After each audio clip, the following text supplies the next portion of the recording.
ഇന്ന് ഞാൻ ഒരു ഫ്രൈഡ് ഐറ്റം കാണിക്കാണ്. ഉണ്ണിയപ്പം, നേന്ത്രപ്പഴം വെച്ചിട്ട് ഒരു ഉണ്ണിയപ്പം. ഈ അതെങ്ങനെ ഉണ്ടാക്കി ഞാൻ ഈ വീഡിയോയിൽ കാണിക്കാം. ഈ വീഡിയോ കാണുന്ന മുമ്പ് എൻ്റെ ചാനൽ ഒന്ന് സബ്സ്ക്രൈബ് ആൻഡ് സപ്പോർട്ട് മീ. ആദ്യം ഒരു മീഡിയം സൈസ് നേന്ത്രപ്പഴം അത് നന്നായിട്ട് പഴുത്തിട്ടുണ്ടാവണം. പഴുത്തിട്ട് അത് കട്ട് ചെയ്തിട്ട് അത് മിക്സി ബൗളിലിടാം. പിന്നെ ഒരു 4-5 ഏലക്ക അതിലിടാം. പിന്നെ തേങ്ങ ഇങ്ങനെ ചെറുതായിട്ട് മുറിച്ചിട്ട് അത് മാറ്റി വെക്കാം. പിന്നെ ഞാൻ 1 കപ്പ് പച്ചരി ഓൾറെഡി ഞാൻ ഒരു മോർണിംഗ് ഞാൻ സോക്ക് ചെയ്ത് വെച്ചു. ഞാൻ മോർണിംഗ് ഒരു 5 o'clock സോക്ക് ചെയ്ത് വെച്ചു. നന്നായിട്ട് കഴുകിയിട്ട് അത് മിക്സി ബൗളിലിടാം.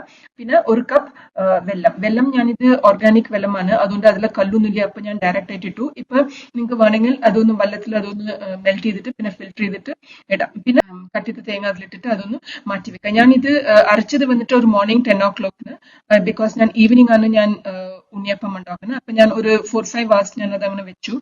അപ്പൊ ഞാൻ നന്നായിട്ട് അത് പൊന്തി വരും. സോ ഞാൻ ഈവനിങ് ഞാൻ ഒരു 4 o'clock ഞാൻ ഒരു ഉണ്ണിയപ്പം കല്ല് എണ്ണ ഇട്ടു, അല്ലെങ്കിൽ നെയ്യും ഇടാം. ഇട്ടിട്ട് അതൊന്ന് ഉണ്ണിയപ്പം കല്ലിട്ടിട്ട് അത് അങ്ങോട്ട് പപ്പടം കോൽ വെച്ചിട്ട് അത് അങ്ങോട്ട് തിരിച്ചെടുത്തു. നേന്ത്രപ്പഴം വെച്ചിട്ട് ഉണ്ടാക്കിയിട്ടുണ്ടെങ്കിൽ ഇത് തീർച്ചയായിട്ടും ട്രൈ ചെയ്ത് നോക്കൂ. നമ്മൾ യൂഷ്വലി നോർമൽ ബനാന ഇടാറുണ്ട്. പിന്നെ ഞാൻ എപ്പോഴും എല്ലാ മാസം ഞാൻ ഓൺലി വൺസേ ഞാൻ ഫ്രൈഡ് ഐറ്റം ഉണ്ടാക്കുള്ളൂ. ഇപ്പൊ ഇതിൽ എണ്ണ ജാസ്തി തോന്നിയെങ്കിൽ അത് ഇത്തിരി ഒന്ന് ടിഷ്യൂ പേപ്പർ വെച്ചിട്ട് അതങ്ങോട്ട് പ്രസ് ചെയ്തെടുക്കാം. സോ ഈ ഒരു റെസിപ്പി എല്ലാവർക്കും ഇഷ്ടമായി വിചാരിക്കുന്നു. Please subscribe to my channel and support me.